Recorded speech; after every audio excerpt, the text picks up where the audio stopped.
L'auditeur militaire près le tribunal militaire de garnison de Kinshasa, Gombe, poursuit le prévenu premier sergent Ngoï Ilenda Jean-Pierre pour violation des consignes et non-assistance à personne en danger. Les faits remontent au mois de janvier 2020. Le prévenu premier sergent Ngoï Ilenda se serait retrouvé dans la commune de Lantsele, sans feuille de route, alors qu'il serait affecté à Mbanzangungu à l'état-major général du camp Sonankulu. Le prévenu Ngoï Ilenda se serait abstenu de venir en aide à une tierce personne en difficulté.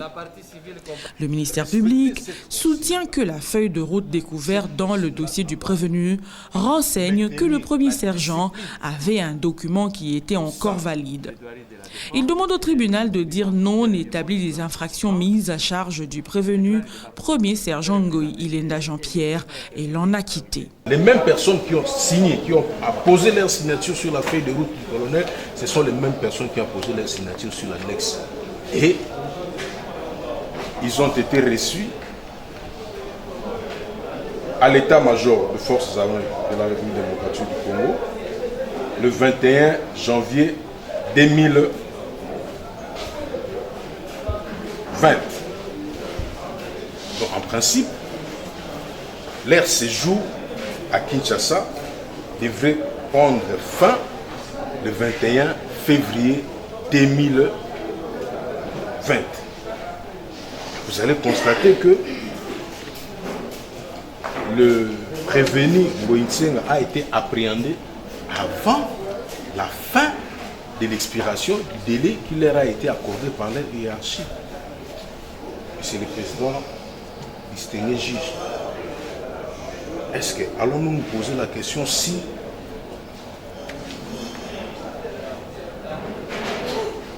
l'acte incriminé par les législateurs a été consommé par le prévenu?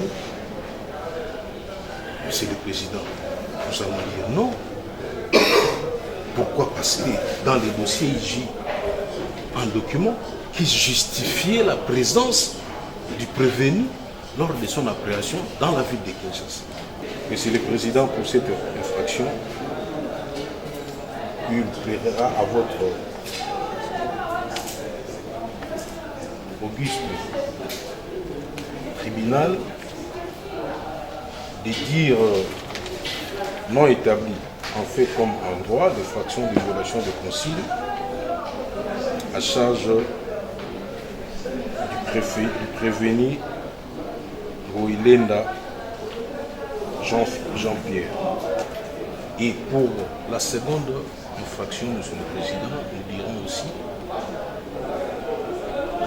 non établi. Vous diriez plutôt, Monsieur le Président, non établi à charge du prévenu. Vous allez en acquitter pour toutes les préventions qui ont été retenues à sa charge. Et vous allez les dispenser de toute poursuite judiciaire. Nous avons dit, Monsieur le Président. Les avocats de la partie prévenue se joignent au réquisitoire du ministère public, sollicitent l'acquittement de leurs clients et demandent réparation pour les préjudices subis.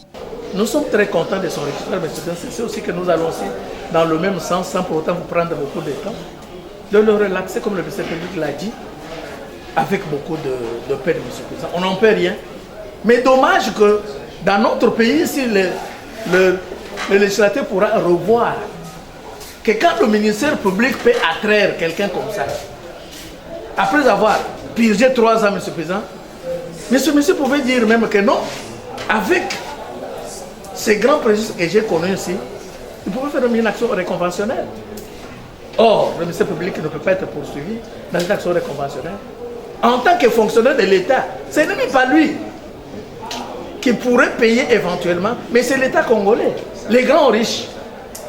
Au pays, c'est l'État congolais qui a des moyens pour réparer le préjudice que ces êtres, ou soit ces compatriotes, ont pu subir à la suite de l'instruction d'un des fonctionnaires de l'État. Donc, Monsieur le Président, avec l'État, notre Parlement va revoir cette loi. De faire voir que quand un militaire ou un compatriote congolais attrait devant le tribunal des droits écrits que vous êtes, M. le Président, qu'on ait un précision dans ce sens-là, à l'acte posé par le ministère public, que l'État congolais puisse en répondre comme on le fait avec un militaire qui tire sur quelqu'un avec une arme de l'État congolais. Ce n'est pas le militaire qui a tiré qui va payer le dommage d'intérêt, mais c'est l'État congolais, parce que l'arme, c'est de l'État congolais. Et que ça soit aussi ainsi, M. le Président, les cas échéants pour le maître de l'action publique qui pourrait aussi s'adapter. Là, ce serait une justice équitable. Le tribunal passe ensuite la parole au prévenu pour son dernier mot. Celui-ci clame son innocence et sollicite son acquittement.